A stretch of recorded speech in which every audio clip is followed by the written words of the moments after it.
யார் பாக்கியவான்கள்? 34 சங்கீதம் 8 கர்த்தர் நல்லவர் என்பதை ருசித்து பாருங்கள், அவர் மேல் நம்பிக்கையா இருக்கிற மனுஷன் பாக்கியவான் என்று வேதம் சொல்கிறது. கர்த்தர் மேல் நம்பிக்கை வைக்கிறவர்கள் மெய்யாகவே பாக்கியவான்களாய் மாறுகிறார்கள். பிரசங்கி 9 சொல்லுகிறது, உயிரோடு இருக்கிற அனைவரிடத்திலும் நம்பிக்கை உண்டு என்று வேதம் சொல்லுகிறது. ஏசாயா 26 கூட, உம்மை உறுதியாய் பற்றி கொண்ட மனதை உடையவன் உண்மையே நம்பியிருக்கிறபடியால் நீர் உன்னை பூரண சமாதானத்துடன் காத்துக்கொள்ளு. இந்த வசனம் எவ்வளோ அழகாக நம்பிக்கை குறித்து சொல்லியிருக்கிறது அல்லவா?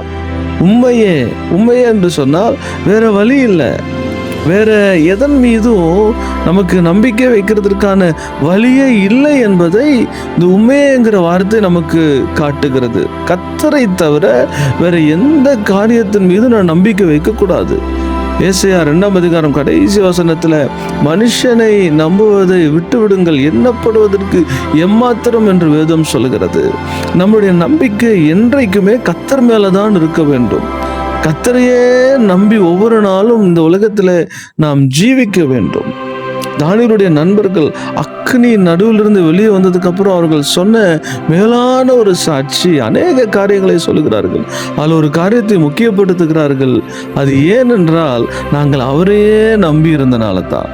கர்த்தரையே நாம் நம்பி இருக்கும் பொழுது எப்பேற்பட்ட அக்னியில் இருந்து கர்த்தர் நம்மை விடுதலையாக்கி நம்மளைய வெளியே கொண்டு வருவதற்கு அவர் ஜீவனுள்ள ஒரு தேவனா இருக்கிறார். நம்பிக்கை நங்கூரமாய் நம்முடைய வாழ்வில் அவர் செயல்படுகிற தேவனா இருக்கிறார். நீதிமொழிகள் 23:18 நிச்சயமாகவே முடிவு உண்டு, உன் நம்பிக்கை வீண் போகாது என்று வேதம் சொல்லுகிறது. கர்த்தர் நம்முடைய நம்பிக்கையை கனப்படுத்துகிற ஒரு தேவனா இருக்கிறார். ஆகவே நாம் பாக்கியமுள்ள ஒரு சந்ததியா இருக்கிறோம். கர்த்தர் நம்மை ஆசீர்வதித்து நடத்துவாராக. ஆமென்.